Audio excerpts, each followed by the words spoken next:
దేవుని పరిశుద్ధ నామమునకు ఘనత మహిమ ప్రభావములు కలుగునుగాక. హల్లెలూయా.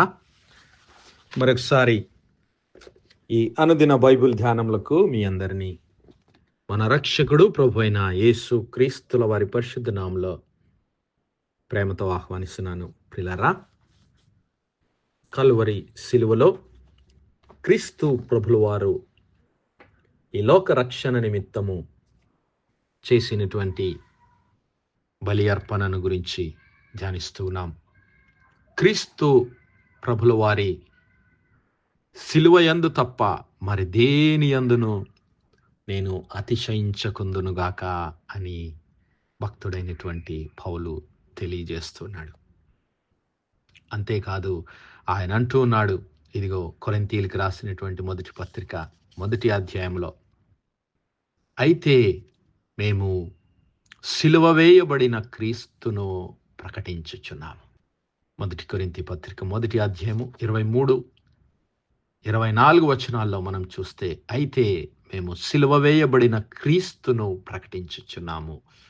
ఆయన యూదులకు ఆటంకముగాను అన్యజనులకు వెర్రితనముగాను ఉన్నాడు గాని యూదులకేమి గ్రీసు దేశస్థులకేమి పిలువబడిన వారికి క్రీస్తు దేవుని శక్తియు దేవుని జ్ఞానమునయ్యున్నాడు. హల్లెలూయా.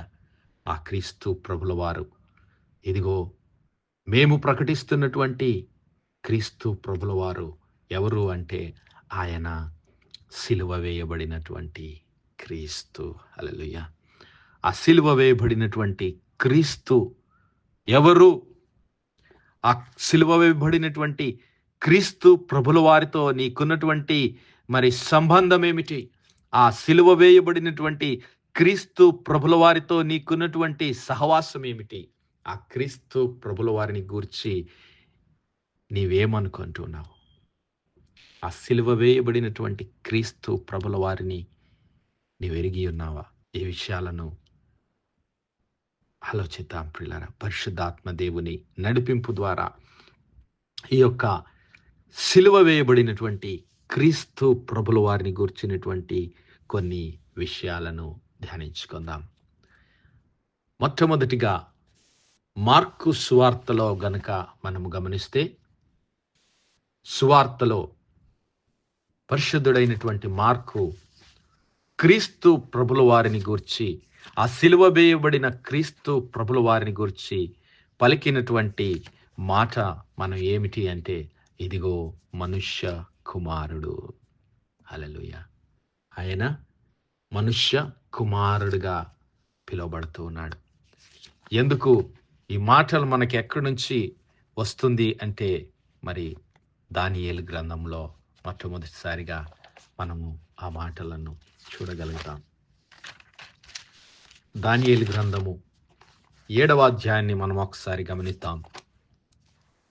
దానియేలు గ్రంథము 7వ అధ్యాయంలో దానియేలుకు కలిగినటువంటి దర్శనము మనం ఒకసారి గమనిస్తే, ఇదిగో రాత్రి కలిగిన దర్శనములను నేనింకను చూచుచుండగా ఆకాశ మేఘారుడై మనుష్య కుమారుని పోలిన ఒక్కడు, హల్లెలూయా, మనుష్య కుమారుని పోలిన ఒక్కడు వచ్చి ఆ మహావృద్ధుడగు వాని సన్నిధిని, అనగా దేవాది దేవుని సన్నిధిని ప్రవేశించి ఆయన సముఖమునకు తేబడెను. సకల జనులను రాష్ట్రములను ఆయా భాషలు మాట్లాడువారును ఆయనను సేవించినట్లు ప్రభుత్వమును మహిమయు ఆధిపత్యమును ఆయనకి ఇయ్యబడెను. ఆయన ప్రభుత్వము శాశ్వతమైనది, అదెన్నటికీ తొలగిపోదు. ఆయన రాజ్యము ఎప్పటికీ లయము కాదు. హల్లెలూయా. ఇక్కడ మనుష్య కుమారుడు అని పిలువబడుతున్నటువంటి క్రీస్తు ప్రభుల వారు, మనుష్య కుమారుడుగా పిలువబడుతున్నటువంటి మెస్సయా, మనుష్య కుమారుడుగా పిలువబడుతున్నటువంటి రాజే క్రీస్తు ప్రభుల వారు. హల్లెలూయా. అందుకే యేసయ్య తనను తాను మనుష్య కుమారుడుగా సంబోధిస్తూ ఉన్నాడు. మార్కు సువార్త 2వ అధ్యాయాన్ని మనం ఒకసారి గమనిస్తే, మార్కు సువార్త 2వ అధ్యాయంలో మనము క్రీస్తు ప్రభుల వారు ఆ కపెర్నహూములో మరి ఆయన ఒక ఇంటిలో ఉన్నప్పుడు, ఆయన కపెర్నహూములో దేవుని వాక్యమును బోధిస్తూ ఉన్నప్పుడు అక్కడ జరిగినటువంటి సంఘటన ఇదిగో, ఒక పక్షవాయువు గల మనుష్యుని నలుగురు మోసుకొని ఆయన యొద్దకు తీసుకొని వచ్చారు. మరి క్రీస్తు ప్రభుల వారు ఉన్నటువంటి ఆ ఇంటిలో చాలా మంది ఉన్నారు. మరి వారిలోనికి ప్రవేశించడానికి వారికి అవకాశం లేదు. అయితే ఆ నలుగురు వ్యక్తులు ఇదిగో తమ స్నేహితుని మోసుకొని, పక్షవాయువు గల తమ స్నేహితుని మోసుకొని క్రీస్తు ప్రభుల వారి యొద్దకు తీసుకొని వచ్చారు. అయితే క్రీస్తు ప్రభుల వారిని చూడడానికి, సమీపించడానికి వారికి అవకాశం లేదు. అయినప్పటికీ వారు ఎలాగైనా సరే ఆ క్రీస్తు ప్రభుల వారి యొద్దకు తమ స్నేహితుడిని మరి చేర్చాలని వారు ఇంటి పైకెక్కి, ఇంటి పైకప్పును విప్పి, ఆ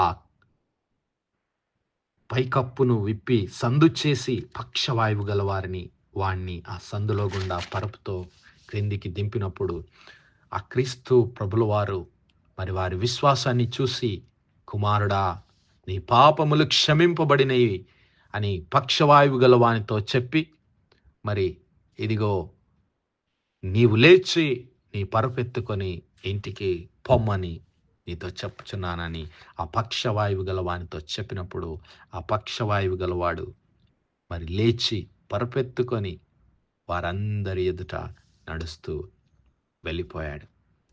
మరి ఈ అద్భుత కార్యాన్ని అక్కడున్నటువంటి ఆ పరిసయ్యులు, శాస్త్రులు, ఆ ఇంట్లో ఉన్న వారందరూ చూసి వారి హృదయాల్లో అనుకుంటున్నారు, ఏమిటి ఈయన దేవుడా? పాపములు క్షమించే అధికారం ఈయనకి ఎవరిచ్చారు? ఏంటి ఈయన దైవ దూషణ చేస్తూ ఉన్నాడు? దేవుడు ఒక్కడే కదా పాపములు క్షమించే అధికారాన్ని కలిగి ఉన్నటువంటి వాడు. ఈయనేమిటి ఇలాగా మాట్లాడుతున్నాడు? దైవ దూషణ చేస్తున్నాడు, దేవుణ్ణి అవమానపరుస్తున్నాడని వారి హృదయంలో వారు ఆలోచిస్తూ ఉంటే యేసయ్య పలికినటువంటి మాటలు ఇదిగో, వారు ఇలాగూ ఆలోచించుకొనుట యేసు తన ఆత్మలో తెలుసుకొని, మీ హృదయములలో మీరెందుకు ఇలాగూ ఆలోచించుకొనుచున్నారు? ఈ పక్షవాయువు గల వానితో నీ పాపములు క్షమించబడి ఉన్నవని చెప్పుట సులభమా? నీవు లేచి నీ పరుపెత్తుకొని నడువుమని చెప్పుట సులభమా? అయితే పాపములు క్షమించుటకు భూమి మీద మనుష్య కుమారునికి అధికారము కలదని తెలుసుకొనవలెను. మనుష్య కుమారుడైనటువంటి ఆ క్రీస్తు ప్రభుల వారు ఇదిగో ఆయనకు మరి పాపములను క్షమించడానికి ఆయన ఈ లోకములోనికి వచ్చాడని, ఆయనే మనుష్య కుమారుడని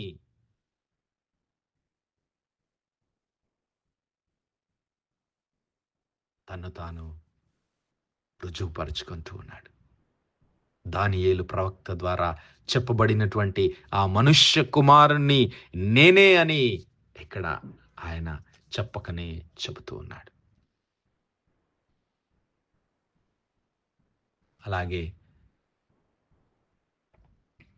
మార్కు సువార్త 8వ అధ్యాయం ఒకసారి గమనిస్తే, మార్కు సువార్త 8వ అధ్యాయం 20వ వచనాన్ని ఒకసారి చూద్దాం. మార్కు సువార్త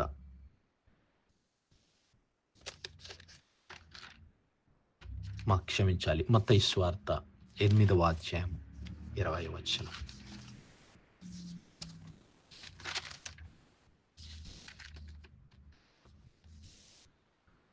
నుంచి చదువుకుందాం. యేసు తన యొద్ద ఉన్న జన సమూహమును చూచి అద్దరికి వెళ్ళవలెనని ఆజ్ఞాపించెను. అంతటా ఒక శాస్త్రి వచ్చి, బోధకుడా, నీవెక్కడికి వెళ్ళినను నీ వెంట వచ్చేదనని ఆయనతో చెప్పెను. అందుకు యేసు, నక్కలకు బొరియలను ఆకాశ పక్షులకు నివాసములను కలవు గాని మనుష్య కుమారునికి తలవాల్చుకొనుటకైనను స్థలము లేదని అతనితో చెప్పెను. హల్లెలూయా.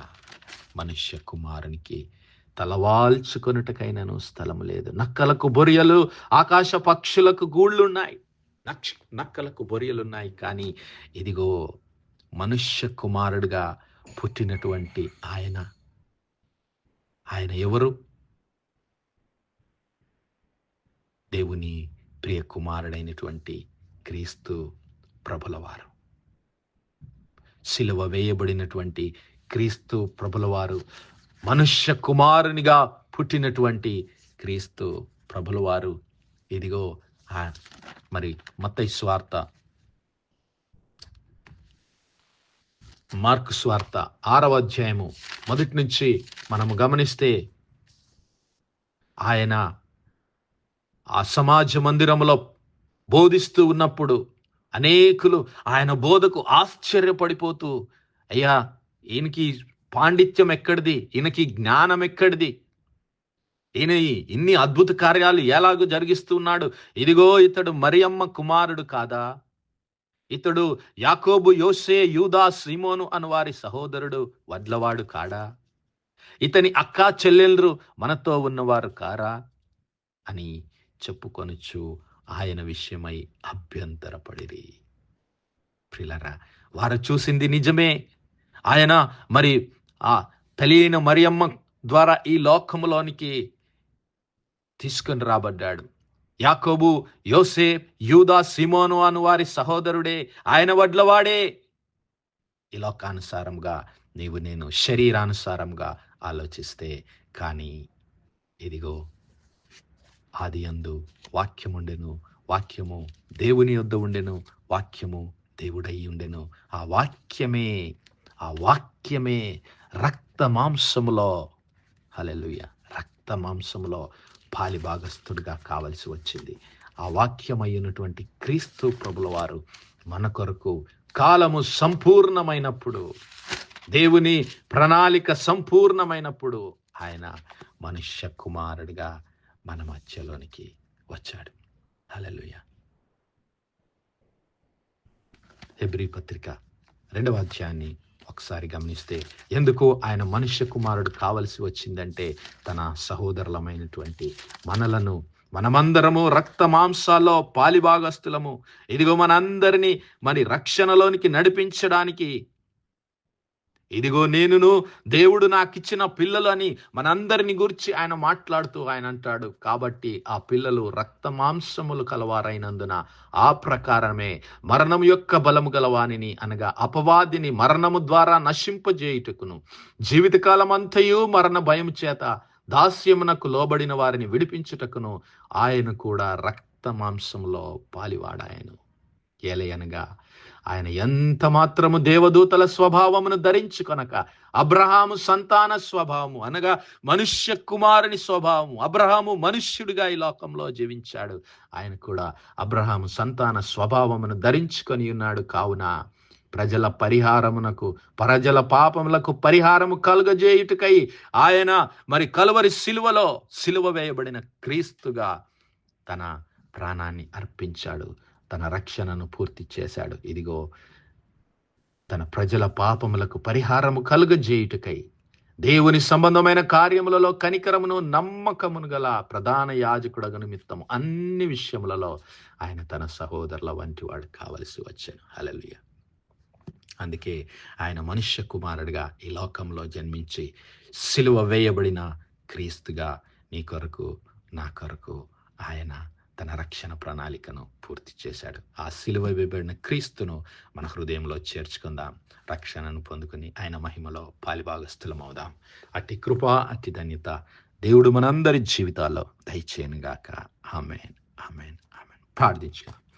హల్లెలూయా, హల్లెలూయా, హల్లెలూయా. స్తోత్రములు తండ్రి, పరిశుద్ధుడా, మహోన్నతుడా, సర్వాధికారివైన దేవ, అత్యున్నత సింహాసనంపై ఆసీనుడైన మా ప్రియ పరం తండ్రి, మరొకసారి మీ ప్రియ కుమారుడు మా ప్రభు రక్షకుడైన యేసు క్రీస్తుల వారి పరిశుద్ధ నామములో దేవా మీ కృపా సింహాసనం యొద్ద ప్రార్థిస్తున్నాము తండ్రి. మీకు వందనాలు. దినమెల్లా మీ యొక్క పరిశుద్ధాత్మ సహాయము, నడిపింపు, ఆదరణ, సహవాసాన్ని మాకు ఇచ్చిన దేవా మీకే స్తుతులు, స్తోత్రాలు తండ్రి. అవునయ్యా, మేము మరి పాపముల నుంచి విడిపించబడి మీ యొక్క మహిమలో పాలిభాగస్థులం కావడానికి మీ ప్రియ కుమారుడైనటువంటి యేసు క్రీస్తు ప్రభుల వారు మనుష్య కుమారుడిగా మా కొరకు ఈ లోకంలో జన్మించి శరీరధారి అయి రక్త మాంసములో పాలిభాగస్థుడై మరణం యొక్క బలము గలవాన్ని అనగా అపవాదిని జయించి మరణం నుంచి మమ్మల్ని విడిపించి మీ మహిమలో మీ నిత్య రాజ్యములో పాలిభాగస్థులుగా మరి చేసిన మీ కృప కొరకు మీ ప్రేమ కొరకు మీకే సమస్త మహిమ ఘనత ప్రభావాలు చెల్లిస్తూ